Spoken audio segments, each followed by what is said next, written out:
नातिक आदाद में छोटा बड़ापन मशकी सेट 1.2 यहाँ को 3/4 और 6/5 में कौन सा जो है अदद बड़ा है उसको मालूम करना है।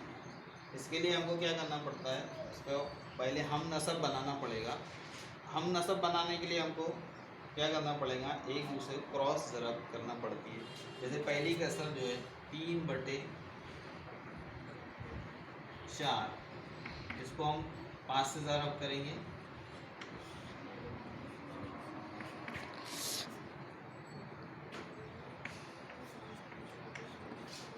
तीन पंजे 15 और 4 पंजे 20।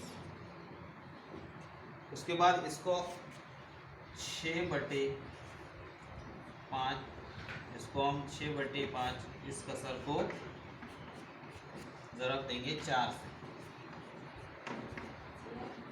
6 चौक 24/5 चौक 20। अब ये दोनों कसरें हम नसब हो चुकी है। अब हम उसमें मुआवजा करेंगे। पहली कसर जो है